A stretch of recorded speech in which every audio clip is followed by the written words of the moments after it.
Have you ever noticed how the world seems to reward those who are cold and calculated, while punishing those who lead with warmth and kindness? Think about it for a moment. Who typically rises to positions of power? Is it the compassionate, empathetic individuals, or those who can make tough decisions without emotional attachment?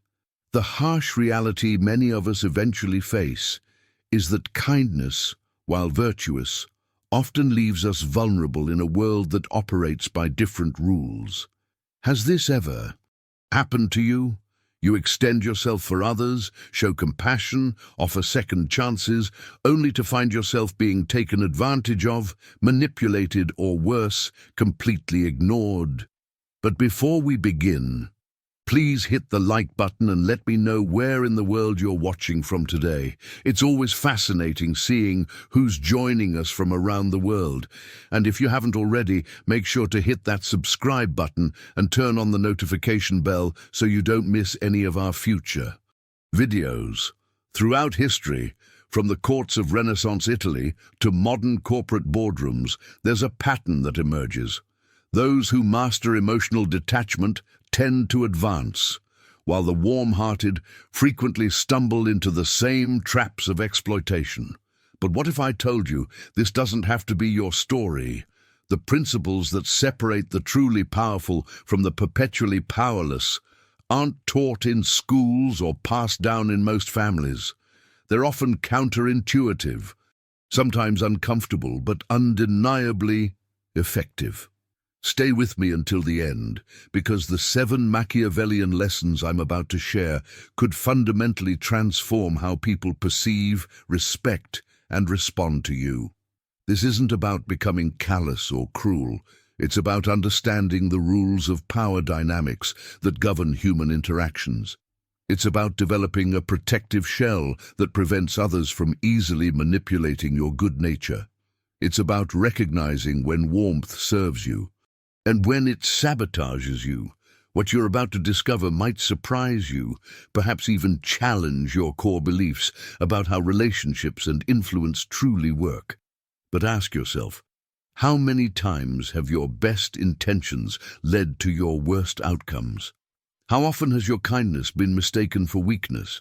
How frequently have others benefited from your good nature while offering little in return? The transformation from being easily manipulated to becoming strategically impenetrable doesn't happen overnight. It requires understanding principles that have guided the decisions of history's most influential figures, principles that most people will never grasp, much less implement. As we explore these Machiavellian lessons together, you'll begin to see interactions through a different lens. You'll start noticing the subtle power plays happening around you daily that previously went undetected.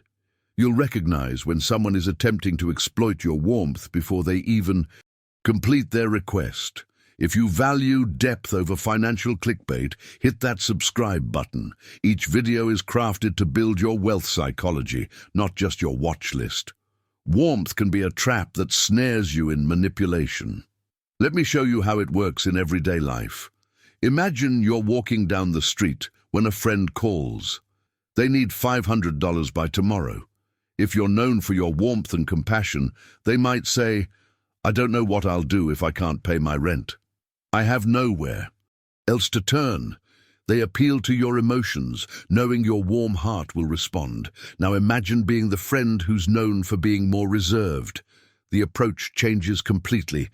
"I need $500 for rent. I can pay you back next month with interest.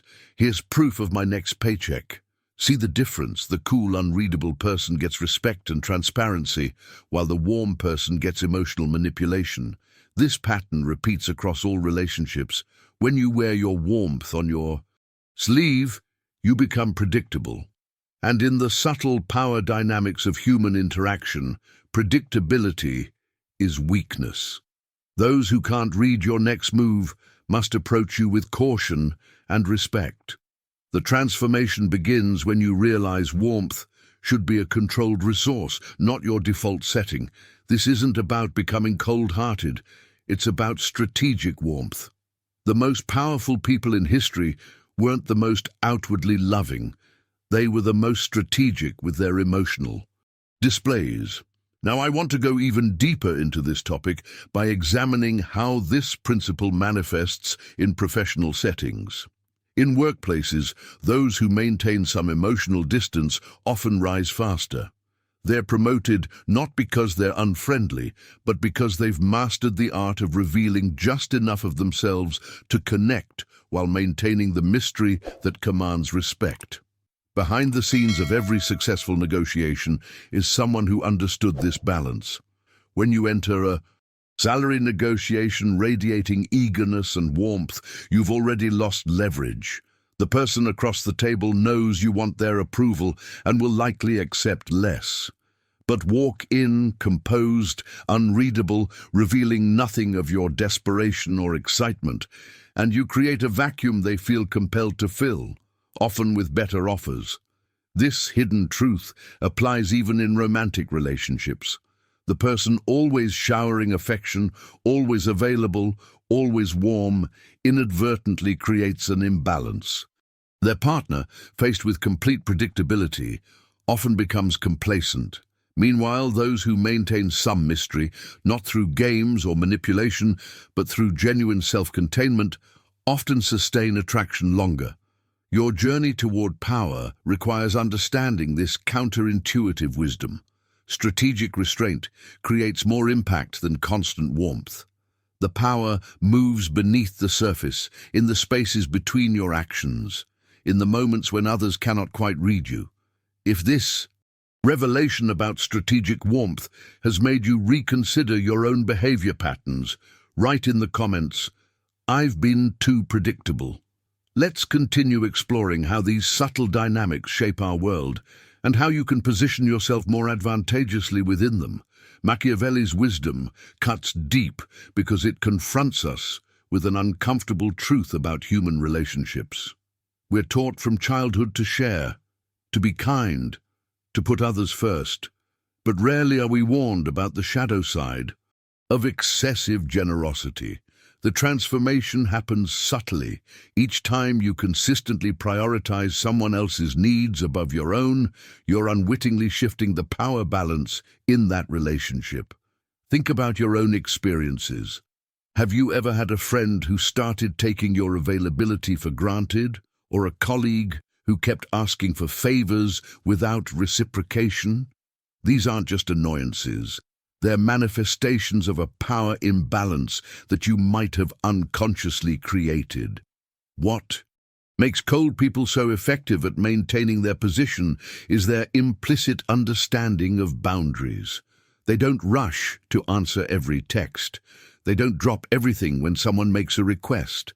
This calculated distance isn't necessarily manipulation.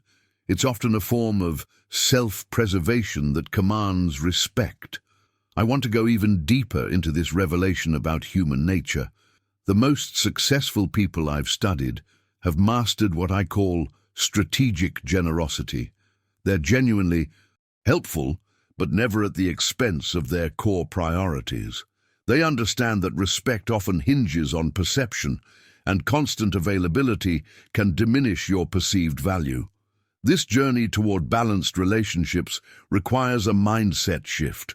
It's about recognizing that healthy connections aren't built on one person constantly sacrificing while the other constantly receives. True equality in relationships means both parties contribute and benefit. Subscribe to join a community of intentional wealth builders who understand that financial transformation happens in layers, not overnight sensations. The hidden truth that many discover too late is that respect and appreciation often increase when you occasionally say no. This doesn't mean becoming callous or uncaring. Rather, it means understanding that your time, energy, and resources are valuable, and treating them as such signals to others that they should do the same. Consider how you feel about people who are always available versus those whose time you have to earn. Which do you value more?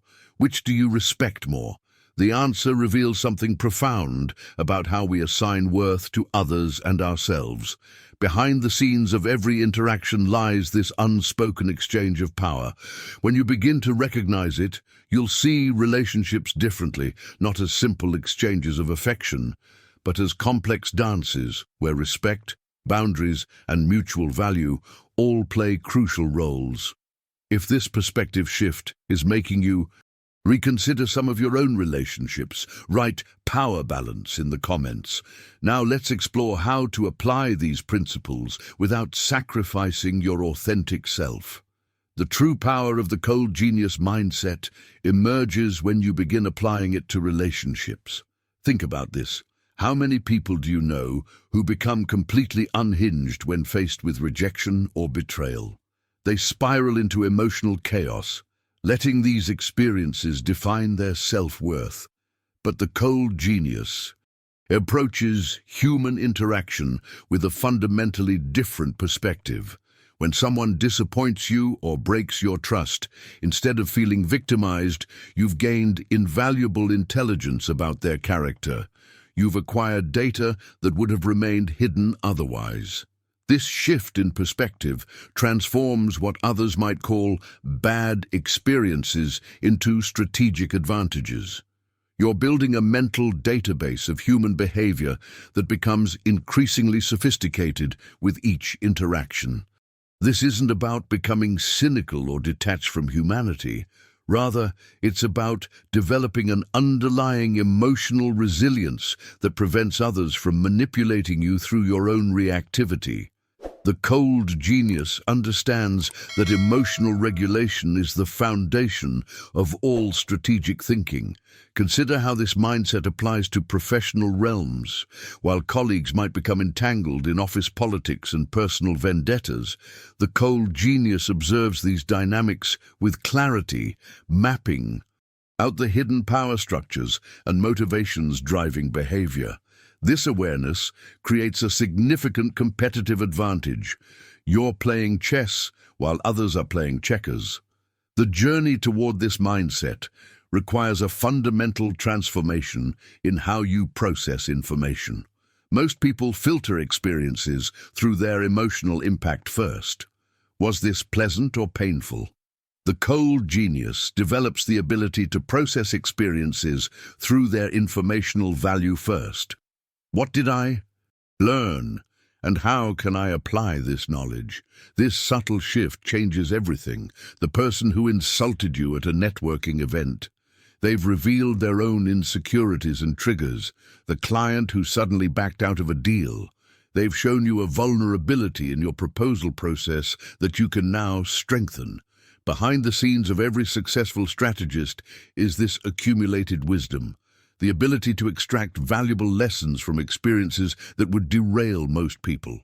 They don't just bounce back from setbacks.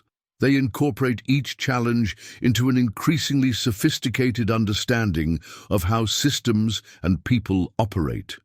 Now, I want to go even deeper into this topic by examining how the cold genius mindset fundamentally alters your relationship with time and planning. Most people operate within emotional time frames. They make decisions based on immediate gratification or emotional relief. The cold strategist, however, has developed a relationship with time that transcends these limiting factors. If you're resonating with these ideas and beginning to see how they might transform your approach to challenges, write in the comments, "Cold clarity activated." I'm curious to know how many of you are ready to embrace this strategic mindset. And this proactive mindset is precisely what separates influential individuals from the masses. When you're constantly reacting, you've already surrendered control of the situation. The true power lies in anticipation, seeing 3 moves ahead while others are still contemplating their first step. Let me reveal something that transformed my understanding of influence, the concept of psychological initiative. In chess, players who control the center of the board force their opponents into defensive positions. Life works remarkably similarly. When you take initiative in conversations, relationships, or negotiations, You create a subtle power dynamic that others instinctively respond to. Think about the last time you felt completely in control of a situation. Chances are you weren't reacting to circumstances. You were actively shaping them. This isn't manipulation, it's strategic leadership. The most respected figures throughout history mastered this delicate balance between responsiveness and direction. The hidden truth many miss is that controlling the narrative isn't about dominating others, it's about creating clarity in chaos. When you frame a conversation effectively, you're actually providing a valuable service, structure and purpose in an otherwise ambiguous exchange. I've witnessed this transformation countless times. People who once felt powerless in their professional and personal lives discovered that by simply shifting from reactive to proactive communication, they completely altered how others perceived and responded to them. Now, I want to go even deeper into this topic by examining the subtleties of timing. Machiavelli wasn't just advocating for speed, he understood the profound impact of appropriate timing. There's a critical difference between hasty reaction and calculated promptness. The former stems from fear, the latter from strategic foresight. Consider how this applies to everyday decision-making. When faced with an uncomfortable situation, whether a difficult conversation or a challenging opportunity, most people's instinct is to delay. This doesn't eliminate the discomfort. It prolongs it, while simultaneously reducing their influence over the outcome. What's fascinating is how this principle manifests across different domains of life. From business negotiations to personal relationships, those who master the art of appropriate timing consistently secure better outcomes. They recognize that the window for maximum impact is often narrow and fleeting. The journey toward mastering narrative control isn't always comfortable. It requires developing a heightened awareness of your emotional triggers and learning to operate from a place of strategic calm rather than instinctive reaction. This mindset shift doesn't happen overnight, but the rewards are immeasurable. As you practice these principles, you'll notice subtle shifts in how people respond to you. Conversations become less about defending positions and more about exploring possibilities. Your words carry more weight, not because you're speaking differently, but because you've altered the context in which they're received. If you're recognizing these patterns in your own interactions, type "I choose initiative" in the comments. I'd love to know who's connecting with these ideas. These emotional reactions from primal survival mechanisms often become our biggest obstacle to effective communication. I've seen countless negotiations crumble when someone felt the need to fill silence with unnecessary words, or when a carefully crafted business deal collapsed because someone couldn't resist an emotional outburst. The transformation begins when you recognize that your feelings aren't always aligned with your goals. Think about it. Have your emotional responses consistently produced the outcomes you wanted in high-stakes situations? Probably not. Cold thinking isn't about becoming robotic or suppressing your humanity. It's about creating space between stimulus and response. That pause, that moment of clarity, is where your power lies. When you separate yourself from the immediate emotional pull, you gain perspective that others simply don't have. I've witnessed remarkable changes in clients who mastered this approach. One business owner was constantly being manipulated by a supplier who knew exactly which emotional buttons to push. Once we implemented cold thinking strategies, the dynamic completely shifted. The supplier's tactics became transparent and ineffective, and my client negotiated terms that saved his company thousands. The hidden truth many don't realize is that most people are operating almost entirely on emotional autopilot. They react predictably to certain triggers, making them surprisingly easy to read once you step outside the emotional fog yourself. This awareness gives you an almost unfair advantage in any interaction. Cold thinking also reveals that timing is everything. Sometimes the most powerful move is no move at all, letting silence do the work while others scramble to fill it with revelations they never intended to share. What's particularly fascinating is how this mindset shifts your perception of conflict. Instead of dreading difficult conversations, you begin to see them as opportunities to gather information and create leverage. Every interaction becomes a chess move rather than an emotional battleground. Now I want to go even deeper into this strategic approach by examining specific scenarios where cold thinking creates breakthrough results. The journey toward mastering your emotional responses isn't just about individual interactions, it's about fundamentally changing how others perceive and respond to you over time. If you're seeing how these principles could transform your own decision-making process, write "cold clarity" in the comments section. I'm noticing these strategies creating profound shifts for people across various fields, from business to personal relationships. Imagine being locked in a high-stakes negotiation. Your counterpart stares at you expectantly, waiting for you to break first. There's a palpable tension in the air.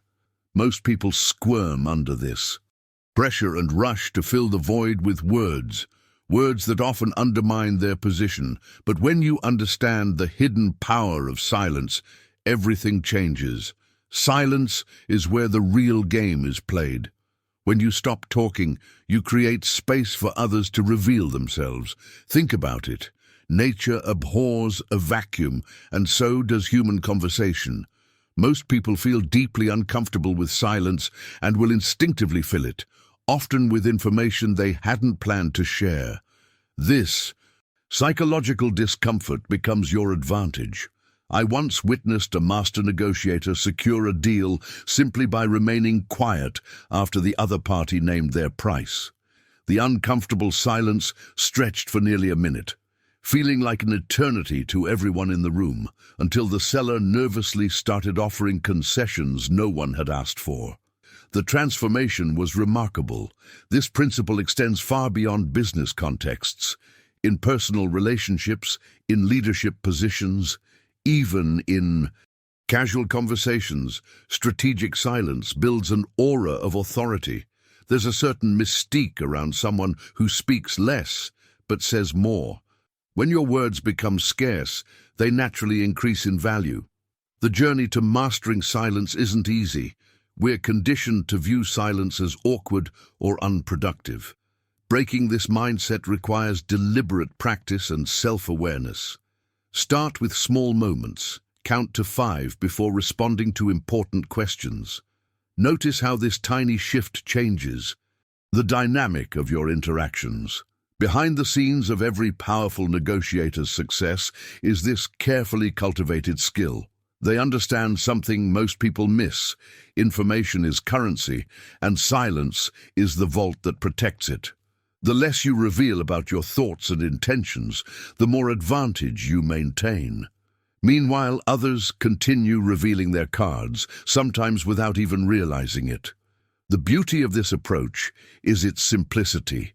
Unlike complex negotiation tactics that require extensive training, strategic silence is accessible to everyone immediately. It just requires the discipline to override your natural impulse to speak. Now, I want to go even deeper into this topic by exploring how silence actually reshapes the psychological landscape of any interaction. What makes silence so powerful isn't just what it conceals, but how it affects the person experiencing it from the other side. If you find yourself nodding along to these insights and have experienced the power of strategic silence firsthand, write in the comments, "Silence speaks volumes." This recognition of fears is the gateway to what I call behavioral prediction, the ability to see human decision-making before it happens. Think about someone who deeply fears rejection. When faced with group decisions, they'll often compromise their own interests rather than risk standing alone. Once you understand this pattern, you can create scenarios where they'll predictably choose alignment over conflict. Now, I want to go even deeper into this topic by exploring how these patterns manifest in everyday interactions. Each person walks around with these invisible scripts running in their background, decision-making frameworks they're often completely unaware of. The revelation here is that most people are operating on unconscious autopilot, making them remarkably predictable to the trained observer. Consider how this knowledge transforms ordinary conversations into strategic exchanges. When meeting someone new, I'm listening for their language patterns. Do they frequently mention what others think? Are they constantly bringing up future security? These subtle cues reveal the underlying fears driving their behavior. This isn't about manipulation, it's about understanding the human journey we're all on. The impact of this awareness extends beyond individual interactions. In team environments, recognizing collective fears can illuminate why certain projects stall or why conflict emerges in specific patterns. Behind the scenes of every dysfunctional team is usually a leader who fails to address the underlying fears driving resistance. What's fascinating is how consistent these patterns remain across different cultures and contexts. The specific expressions might change, but the fundamental fears, rejection, failure, insignificance, powerlessness, these are nearly universal. The mindset shift comes when you stop seeing difficult people and start seeing predictable responses to core fears. This knowledge gives you choices. When someone becomes defensive in a conversation, instead of reacting to their behavior, you can recognize the fear being triggered and address the actual source. This creates breakthrough moments where seemingly intractable conflicts suddenly dissolve. The hidden truth is that power doesn't come from controlling others. It comes from understanding them so deeply that influence becomes natural, not forced. When you can accurately anticipate responses, you can create environments where people make the choices you want while feeling completely autonomous in their decisions. If what I'm explaining resonates with your own observations about human behavior, write "patterns recognized" in the comments below. Now, let's talk about how these same principles apply in larger group dynamics. A cold mind doesn't rush to emotional conclusions. Instead, it observes people with clinical detachment, like a scientist, examining specimens through a microscope. This detached observation reveals patterns most miss: the slight stammer when someone feels insecure, the subtle overcompensation when they're hiding a fear, or the unnecessary bragging that unveils their deepest desires. When you step back emotionally, people become remarkably transparent. Their behaviors form predictable patterns that tell you exactly what drives them. Machiavelli understood this centuries ago. His enduring wisdom wasn't about manipulation, but rather about seeing human nature clearly, without the distortion of our own emotional reactions.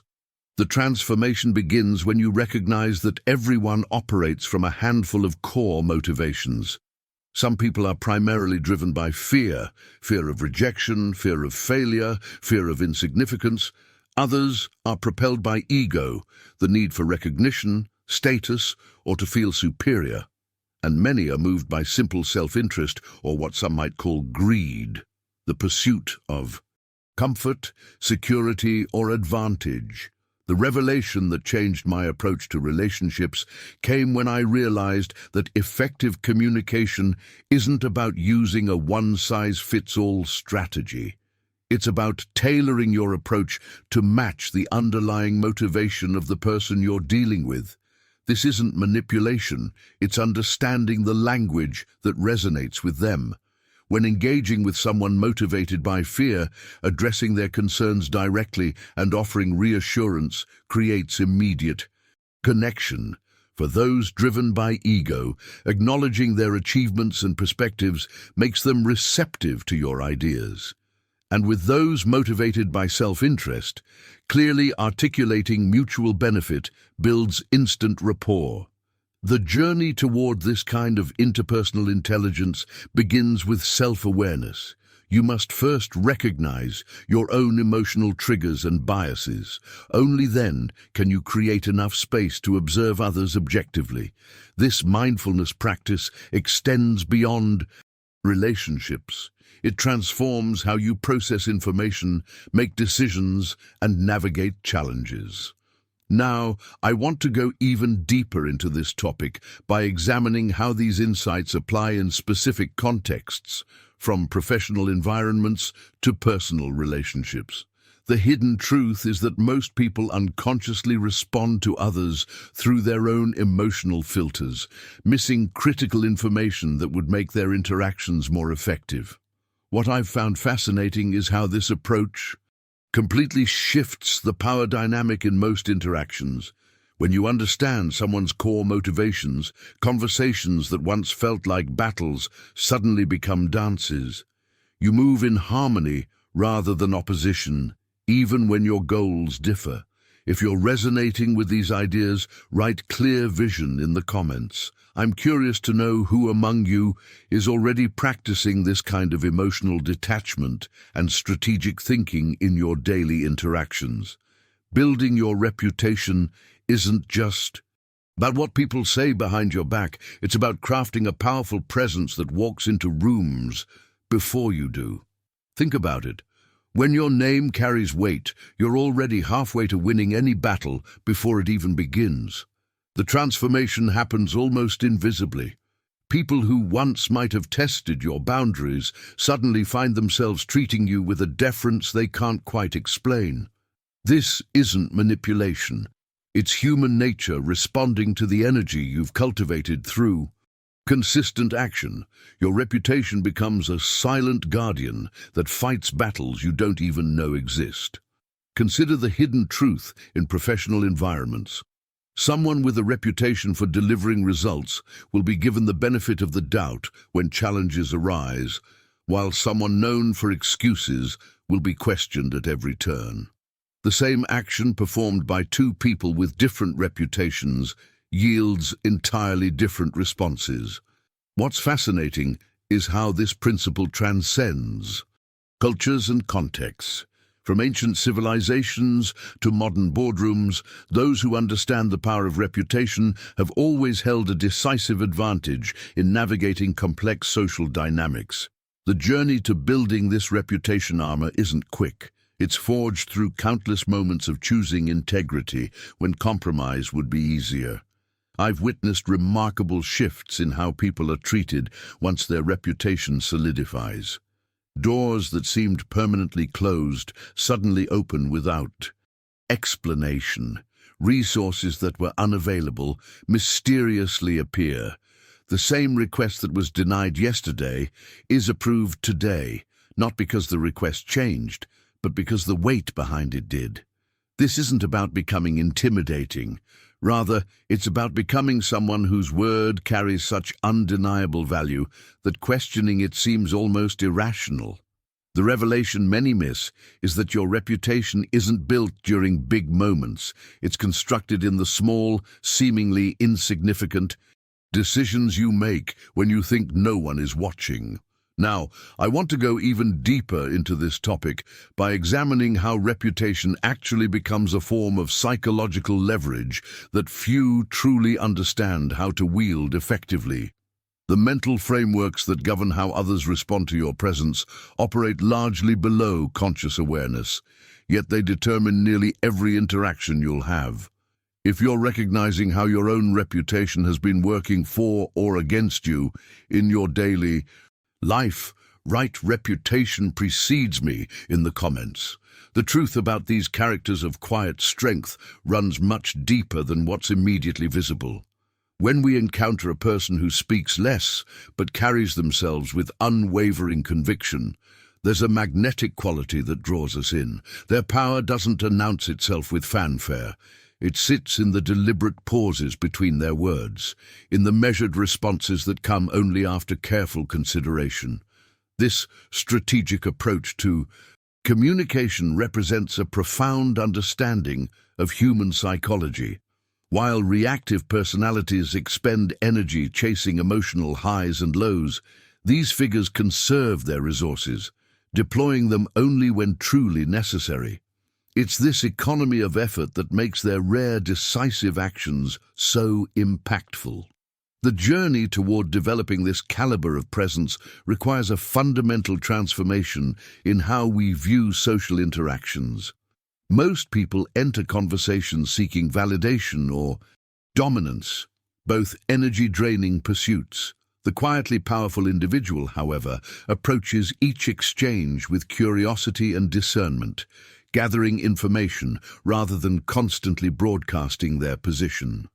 Behind the scenes of every powerful figure stands their carefully curated circle. This isn't about collecting impressive names or surrounding yourself with yes people. It's about the invisible architecture of influence that forms when you align yourself with those whose values and ambitions complement your own. Your reputation, perhaps your most valuable asset, absorbs elements from those you regularly associate with, whether you're conscious of it or not. This ripple effect works in both directions. Just as elevating influences can raise your standing, connections with those who lack integrity or vision can rapidly erode years of careful reputation building. The hidden truth here is that reputation isn't just about how others perceive you. It's about how you perceive yourself through the mirror of your closest relationships. I want to go even deeper into this aspect of personal sovereignty. The most respected figures throughout history have mastered the art of being influenced by the right people while remaining impervious to manipulation by the wrong ones. This selective permeability represents one of the highest forms of emotional intelligence. When we examine the decision-making processes of these quietly powerful figures, we notice they rarely make choices that can be traced directly to external pressures. Their internal compass remains calibrated to principles rather than fleeting opinions or trends. This steadiness becomes particularly evident during turbulent times when most are swept up in collective reactions. The revelation that many miss is how this capacity for measured response creates space for genuine connection. By operating from a place of inner security rather than constant reactivity, these individuals actually form deeper and more authentic relationships. Their interactions aren't clouded by constant positioning or performative behaviors. If you're nodding along as you hear this, write "inner compass activated" in the comments. Now, let's consider how this principle manifests in different contexts. Reputation creates readiness in others to caution, respect, and think twice before crossing someone who commands such presence. This silent authority shapes how people approach you long before you enter a room. I've seen this transformation firsthand with clients who learn to cultivate their reputation deliberately rather than leaving it to chance. Think about it. When you hear someone's name, doesn't your mind immediately conjure impressions based on what you know or have heard? That invisible force field follows them everywhere, opening doors or creating barriers without them saying a word. This is the hidden leverage that most people completely overlook. True power is about accomplishing silently and effectively rather than loudly or aggressively. Consider the quietest person in your workplace who somehow gets everything done without drama. They're often underestimated yet deeply respected by those who matter. Their competence speaks volumes where shouting would fall flat. I'm reminded of a manufacturing executive I worked with who never raised his voice yet commanded immediate attention when he spoke. His team would describe his presence as weighty, not because he intimidated them, but because his track record of sound judgment had established a reputation that preceded him in every meeting. This journey toward building genuine influence isn't about manipulation tactics or power plays. It's about the consistent demonstration of character and competence that leaves an indelible mark on others' perceptions. The remarkable thing is how this reputation begins working on your behalf. creating opportunities and opening pathways that remain invisible to those without such standing.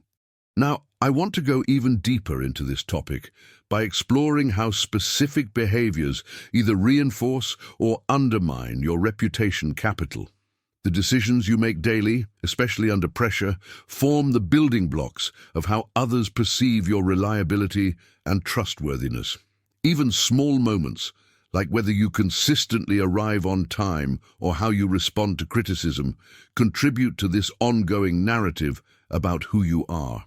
Most fascinating is how reputation creates a feedback loop that shapes your own self-perception. As others respond to the reputation you've cultivated, their reactions reinforce your identity and behavior, creating a powerful alignment between how you're seen and how you act. This internal-external harmony becomes a cornerstone of authentic influence. If you're finding these insights resonate with your own experiences of influence and reputation, write "Reputation Matters" in the comments. I'm curious how many of you have noticed this silent force at work. In your professional relationships, reputation should make mediocrity nervous. When you build a reputation for excellence and high standards, the mere mention of your name should make mediocre people uncomfortable. They know you won't accept subpar work or half-hearted efforts. This creates a fascinating dynamic where your standards become enforced even when you're not in the room to enforce them. People start to regulate their own behavior because they know what you expect. This is the hidden power of reputation. It works for you in your absence. Think about someone in your life whose opinion you respect deeply. Don't you naturally put more effort into work they might see? That's reputation at work, and it's a powerful tool for those who understand its mechanics. Now, I want to go even deeper into this topic by exploring frame control, perhaps one of the most overlooked elements of personal influence. When you control the frame of an interaction, you're essentially setting the terms of the debate rather than simply responding to them. It's the difference between playing chess on your board versus your opponent's. Most people spend their lives reacting to frames set by others. They answer questions as asked, defend themselves when accused, and generally allow others to dictate the conversational battleground. But those with true influence understand that he who sets the frame often wins the exchange before it even begins. Consider when someone challenges you. The natural instinct is to defend yourself on their terms. But what if instead you shifted the entire conversation to terrain where you hold the advantage? This isn't about avoiding difficult topics. It's about ensuring discussions happen in realms of discourse where truth can actually emerge. The transformation happens when you realize that most frames aren't facts. They're just perspectives that have been presented with confidence. And any frame, no matter how strongly presented, can be replaced with another.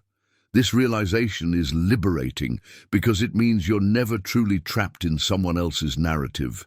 Behind the scenes of every powerful person's journey is this understanding: frames aren't accepted, they're negotiated. And the strongest frame usually prevails, not because it's enforced through confrontation, but because it's presented with such clarity and conviction that alternatives seem implausible. The revelation here is that most people don't resist your frame because they disagree with it. They resist because they're attached to their own. When you understand this psychological dynamic, you can present your perspective in ways that allow others to release their attachment to competing frames without feeling defeated. If any of this resonates with your experiences in leadership or personal relationships, write "Frames Shape Reality" in the comments. Now let's examine how these principles play out in specific scenarios. When you step into this proactive mindset, you're not just changing conversations, you're fundamentally shifting the dynamics of your relationships. This transformation happens because you're no longer waiting for life to happen to you. You're making deliberate choices about how interactions unfold. Think about the last time you felt backed into a corner during a conversation. That feeling of defensiveness comes from surrendering your power to someone else's frame. The hidden truth most people miss is that in any interaction, someone's frame will always dominate. There's no neutral ground. When you fail to set the frame, you're automatically stepping into someone else's. And that's where many of us unknowingly give away our influence. I want to go even deeper into this topic by exploring what happens behind the scenes in our minds during these crucial moments. When you consciously direct a conversation, your brain actually operates differently. You activate your prefrontal cortex, the executive decision-making part of your brain, rather than the reactive amygdala that triggers defensiveness. This neurological shift allows you to respond thoughtfully rather than react emotionally. This is precisely why frame control feels so empowering when you master it. You're literally rewiring your brain's default response patterns. Consider how this plays out in everyday scenarios. When a colleague criticizes your work, when your partner brings up a recurring relationship issue, or when a client questions your pricing. In each situation, your first instinct might be justification or defense, but that immediately puts you in their frame. Instead, imagine pausing briefly to consider, what frame do I want to establish here? This momentary reflection creates space for intentionality rather than reactivity. It's this small decision point, this micro moment of awareness, that separates those who command respect and those who constantly feel undermined. The journey toward mastering frame control isn't about manipulating others. It's about refusing to be manipulated by circumstances or emotional triggers. It's about bringing your authentic intentions forward, rather than being dragged along by conversational currents you didn't choose. What's particularly fascinating is how this skill compounds over time. Each small victory in maintaining your frame builds confidence for the next interaction. This creates a positive spiral where your psychological strength grows with each successful frame. Establishment. People begin to sense this quiet confidence, often without knowing exactly why. They find you more persuasive or commanding. If what I'm sharing resonates with your experiences, type "I'm taking control" in the comments. I'd love to know who's ready to step into their frame power more deliberately. This ability to control the frame isn't just useful in negotiations. It's transformative in every human interaction we engage in. Think about your daily conversations, whether with colleagues, friends, or family members. How often do you find yourself pulled into someone else's narrative, defending positions you never intended to take? This is what happens when we lose frame control. The hidden truth most people miss is that frames clash constantly in our everyday reality. When someone complains about their day and pulls you into their negative mindset, that's a frame being imposed on you. When a salesperson creates urgency where none exists, they're establishing a frame designed to influence your decision-making process. But here's where the journey gets interesting. Once you recognize these dynamics, you can consciously choose which frames to accept. This isn't about manipulation. It's about intentional communication and maintaining your psychological sovereignty. Let me reveal something particularly powerful. Frame control doesn't require confrontation. In fact, the most skilled practitioners rarely appear to be controlling anything at all. They simply introduce alternative perspectives that naturally redirect the conversation. When someone attempts to frame a situation as problematic, you might acknowledge their concern, but then pivot to discussing opportunities or solutions, effectively changing the emotional landscape of the interaction. This subtle redirection represents mastery in human dynamics. Consider how differently your conversations might unfold if, instead of reacting to the frames imposed on you, you consciously established the context and direction of your interactions. This mindset shift alters not just individual encounters, but reshapes your entire relationship to communication. The impact extends far beyond getting what you want in negotiations. Frame control affects how others perceive you, how your ideas are received, and ultimately your ability to lead in any context. Those who understand this principle often find themselves naturally moving into positions of influence without forcing their way there. Now, I want to go even deeper into the practical applications of frame control across different contexts. The principles remain consistent, but the execution requires understanding the unique dynamics of each setting. If this discussion on frame control has helped you recognize interaction patterns in your own life, write "frames everywhere" in the comments. The distinction between action and reaction goes deeper than most realize. When you step back and observe the social dynamics around you, it becomes clear that most people are operating on autopilot, merely responding to the environments others have designed for them. This isn't just about conversations. It's about the entire framework of how we interact with the world. Think about your workplace. Have you ever noticed how certain colleagues always seem to be the ones defining what gets discussed in meetings? They're not necessarily the most senior people, but somehow they've mastered the art of setting the frame. They understand the hidden truth that whoever controls the narrative controls the outcome. This journey toward becoming the architect rather than the tenant of your social reality requires a fundamental shift in perspective. When you enter any situation, whether it's a family dinner, a negotiation, or even a casual conversation, the question shouldn't be, how do I respond to what's happening? But rather, what reality am I going to establish here? The transformation happens when you recognize that frames aren't just psychological concepts.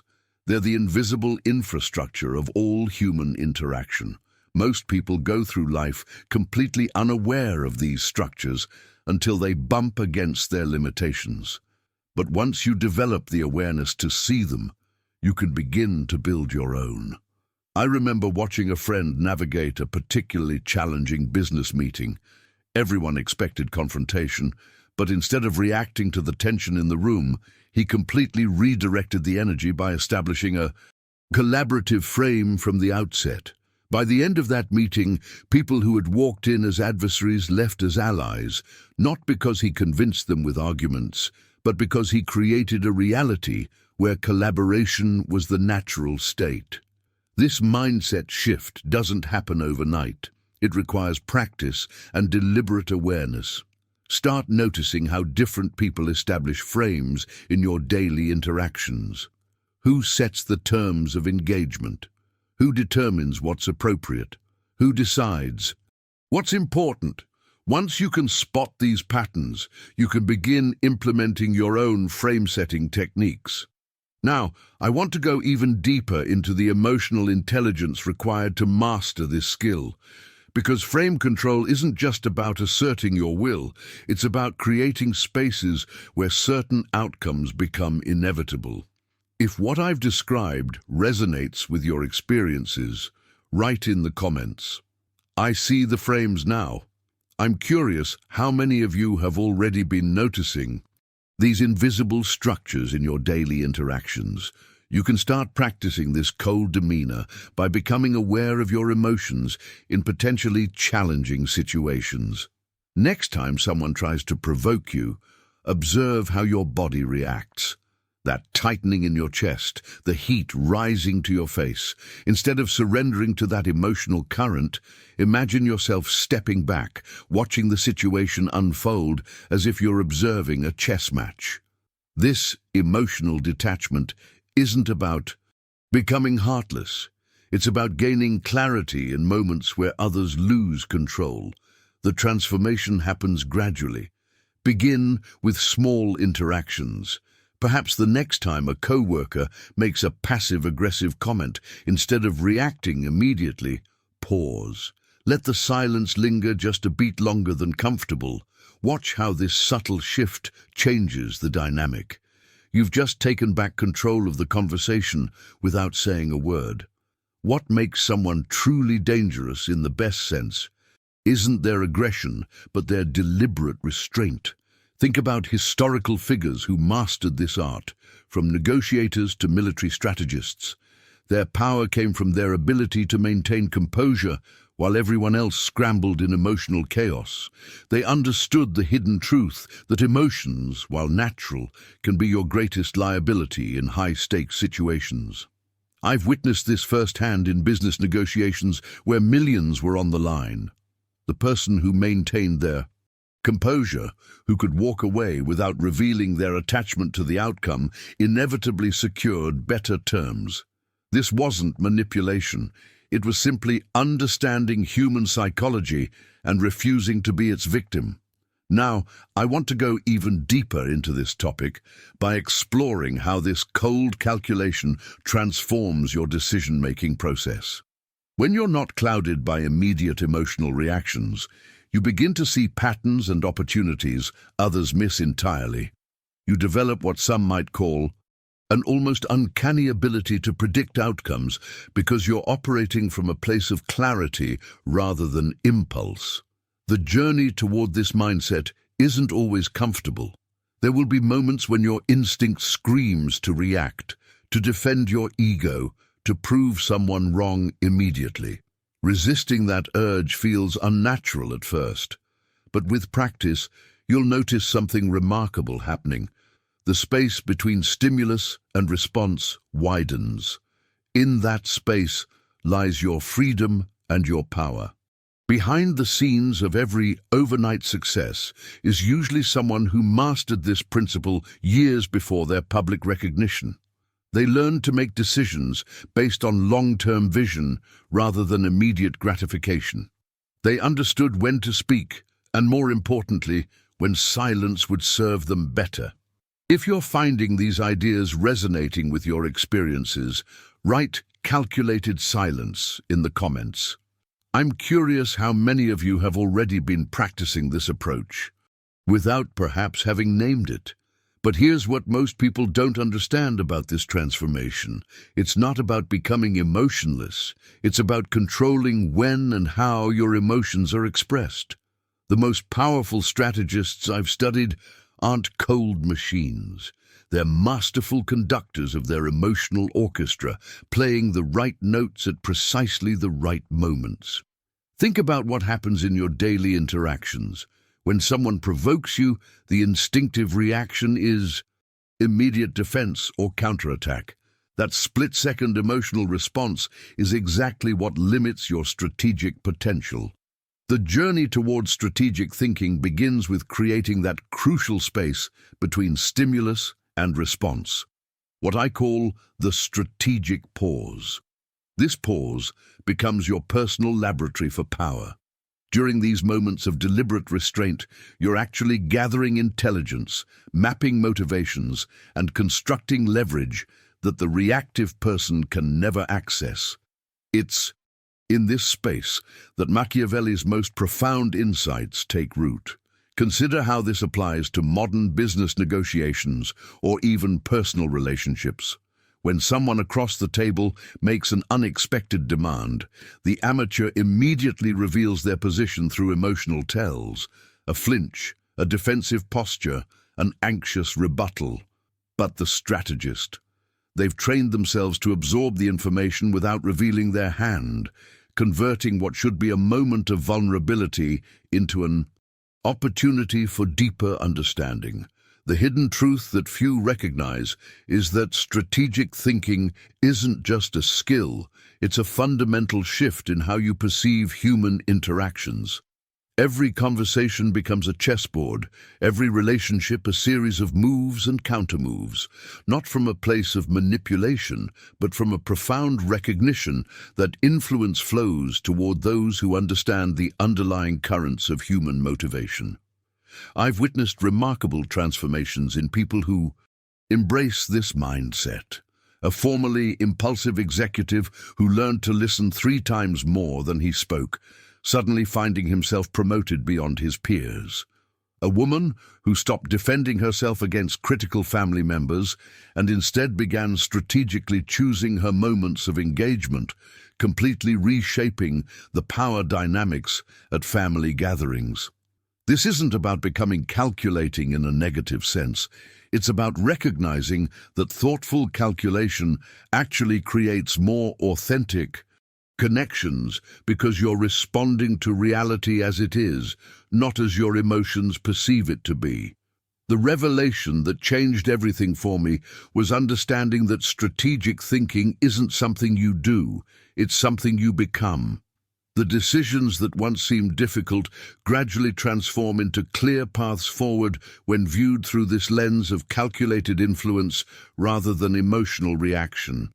Now, I want to go even deeper into this topic by exploring how the strategic mind navigates the inevitable conflicts and challenges that arise in any meaningful pursuit, because this is where the true power of Machiavelli's wisdom becomes evident.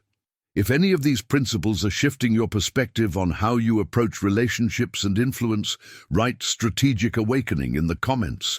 I'm curious to know who among you is recognizing these patterns in your own life.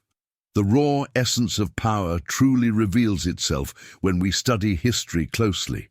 What's particularly fascinating is how the same patterns of control and influence continue to manifest in our modern world, albeit in more subtle packaging. Leaders today may not wear crowns or command armies in the traditional sense, but the underlying principles of power acquisition remain eerily consistent. Consider how today's corporate empires operate. They don't conquer with swords, but with strategic acquisitions, information dominance, and psychological influence. The most effective power players understand that true control doesn't require being loved. It requires being positioned correctly at the right intersections of influence. This revelation can be jarring when you first recognize it. I remember my own journey of understanding these dynamics, observing how certain individuals consistently rise to positions of authority not through merit alone, but through masterful application of these ancient principles.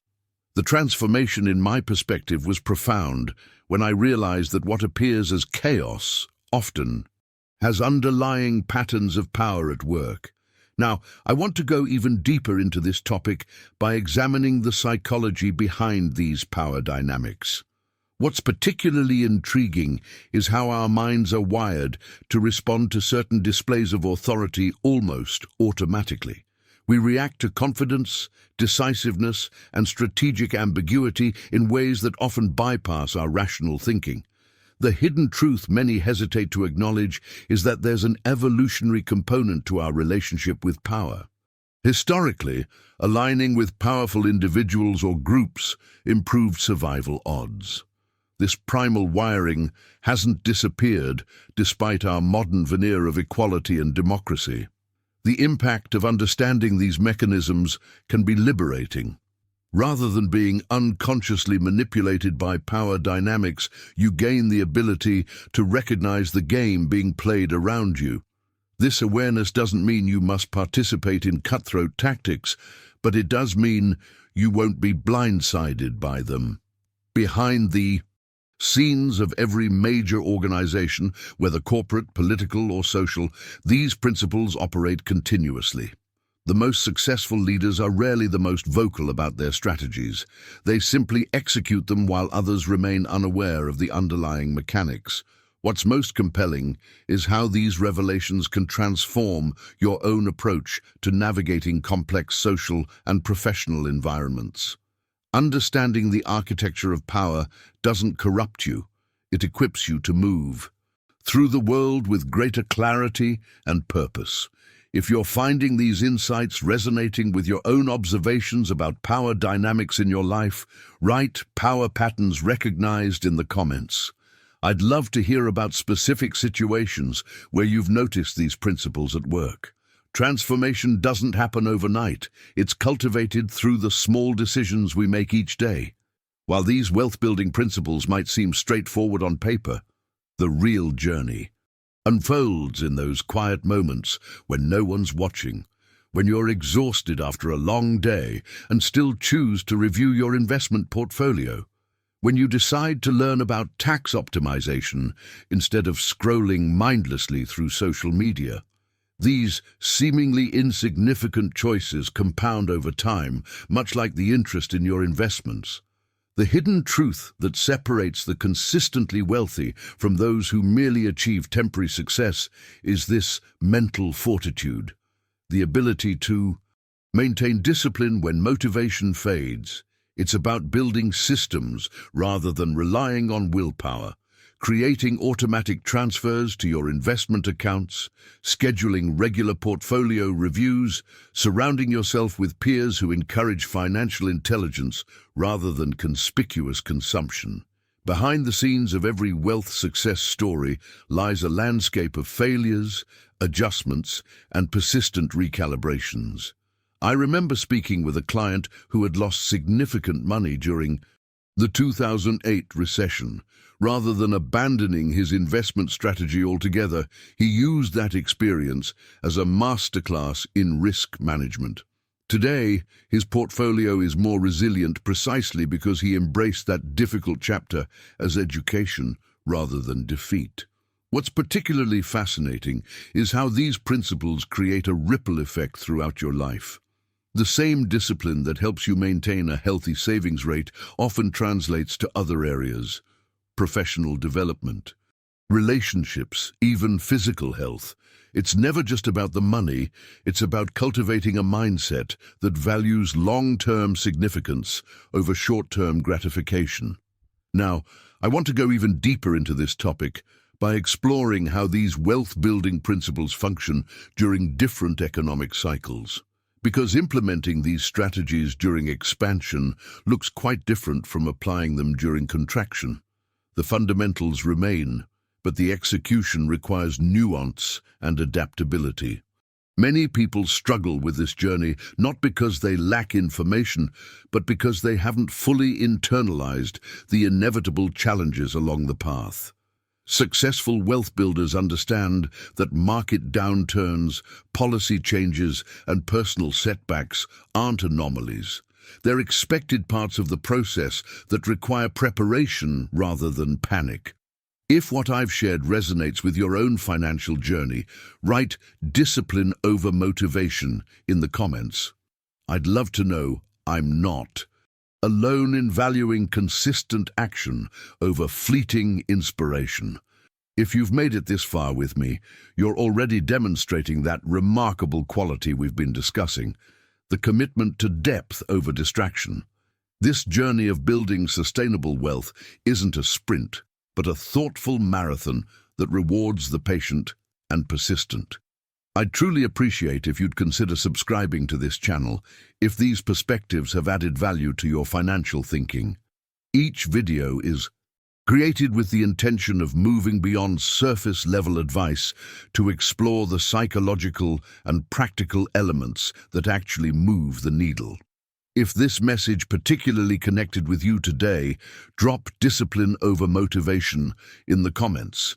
It would mean a lot to know these ideas are finding the right people. Leave a like if you found value here. It helps tremendously in sharing these concepts with others who might benefit from a different perspective on building wealth.